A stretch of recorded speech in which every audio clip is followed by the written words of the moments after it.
AFTV, James, so disappointing tonight. So disappointing, right? Missed a hatful of chances, but they get the goal, which puts Arsenal firmly in the box seat. You go away to Prague next week, 1-0 up, right? You know that they've got no away goal. Get a goal, they've got to score 3. What do? In the last seconds of the game, messing around with the ball at the back, something we've been seeing all season.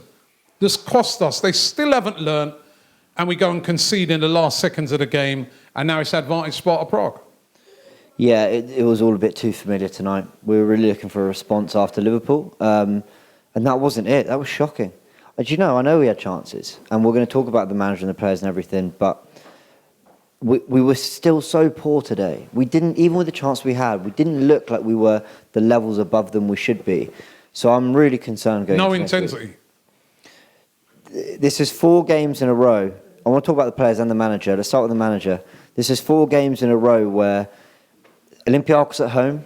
This is since the North London derby, by the way, probably our best performance of the season. So Olympiacos at home, West Ham away, Liverpool at home, and then Prague at home. That's 3 out of those 4 were home games, right? And we started so poorly. And there are question marks over the starting 11. And there was a lack of cohesion, a lack of intensity, a lack of desire. You start questioning the attitude. That's appalling. And you look at the players, but that comes from the manager as well. Now, you know me, I really try and defend this guy. Lack of pre-season, a pandemic, a complete horror show of a club to see. That's the same for everybody. No, of course, no, I know. No, I don't want to. Let me finish, Robbie. Everybody's got the same thing. Absolutely, but he came into a job where the club was an absolute horror show, and where other managers have had pre-seasons to implement ideas, he hasn't. So I defended him for all that. But I can't keep defending him because at some point, when you're playing the teams around you, maybe those little minor details come into play. But not Slavia Prague, not Olympiacos at home. Benfica was way more difficult than it should have been. And no matter what, we're still 10th in the league. And that is not good enough. So if we go out next week, is that it? I don't think it will be, but it should be. No, it should. I think it should. Yeah, I think. Say we finished 10th in the league and went out to Slavia Prague. Yeah. How can you? Yeah, I agree. Is that a process you can trust? What is the process then? No, I'm with you. The teams, like you said, are starting. I saw no intensity tonight. That's a quarter-final. Yeah. I want to see that intense. We're at home. I know there's no fans, but we're at home. It's a quarter-final. Mm-hmm. I was looking at Chelsea's game last night. I know it's Champions League. It's not Europa League. But I see an intensity, a concentration on those players. I'm looking at our players. I see some of this. Thomas Partey tonight was so sloppy. Yeah. Players sloppiness. Mm-hmm. And then what it is with this team is when it really counts, they're not delivering. Yeah. The one-on-one chances that we had. You get one, you say, 3-4 throughout a game? Yeah. What's going on? And you can't just keep, I know the manager's angry and he's storming down the tunnel and that, but Sam Allardyce is angry as well. Chris Wilder was angry. Yeah? Doesn't mean they're good enough you're angry, so what? Yeah. You know what I mean? When are you going to start turning it around? It's make or break next week, isn't it? Yeah, absolutely. And, for all the things that the manager got wrong today, I think the substitutions were too late. And I think he takes a lot of blame for tonight. But having said all of that, Slavia Prague were so sloppy at the back that we had 3 or 4 really golden chances. Lacazette with 2. Aubameyang had a great one immediately when he came on. Okay, first touch, but still he should do better. And Saka had a great one. So despite all that, we should have been clear.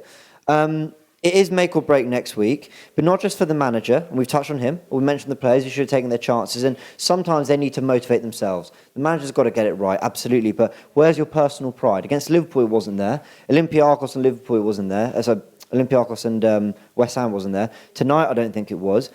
But back eyes on, I know Turkish always talks about them, the Cronkies and the board. I'll tell you why. Because how is it that we've gone into a game where you lose one player, your left back, Kieran Tierney, and the whole system seems to crumble? We have to move our best right back to left back. We have to bring in a right back that he clearly doesn't favour because he's been playing Chambers the last few weeks. You're having to choose between Aubameyang or Lacazette because you've given one a major contract, but he's not delivering at the moment. But you kind of want to force him into the team, but you've only really kept him because you feel like it's the only way to keep the players who are good enough to be at this club. It's all a shambles. It's a shambles. That comes from the top as well. So it is make or break next week, not just for Arteta and the job or for some of these players, but for the Cronkies, because otherwise, where are we getting the money to invest, to take this team back to where they belong? So next week is absolutely huge. If I were betting my mortgage, my house, my life on it, I think Arsenal could go and win there. I'd expect them to. You bet your life on Arsenal.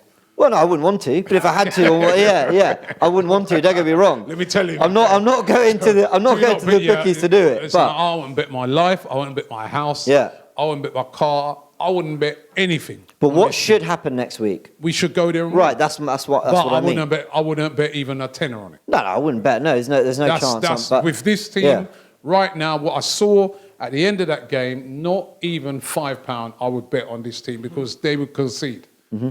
They can go there and score 2-3. Mm-hmm. They can also concede. Yeah. The organisation of the team is shocking. Yeah. But you think we'll still go through? Well, I don't know if I go that far, but I mean, I'm expecting us to go and win there because ultimately over 2 legs, I expect that we're a better team. And tonight, even without playing that well, we had the better chances. So, on to next week. Sheffield United is whatever it is, a bit of a nothing encounter. I'm sure we'll make hard work of that. And then it's a big old trip to Prague, and the season is on the line. Today's show is sponsored by Profit Accumulator, the UK's #1 match betting service. So what is match betting? It's a method that's used by individuals to profit from free bets and incentives offered by bookmakers.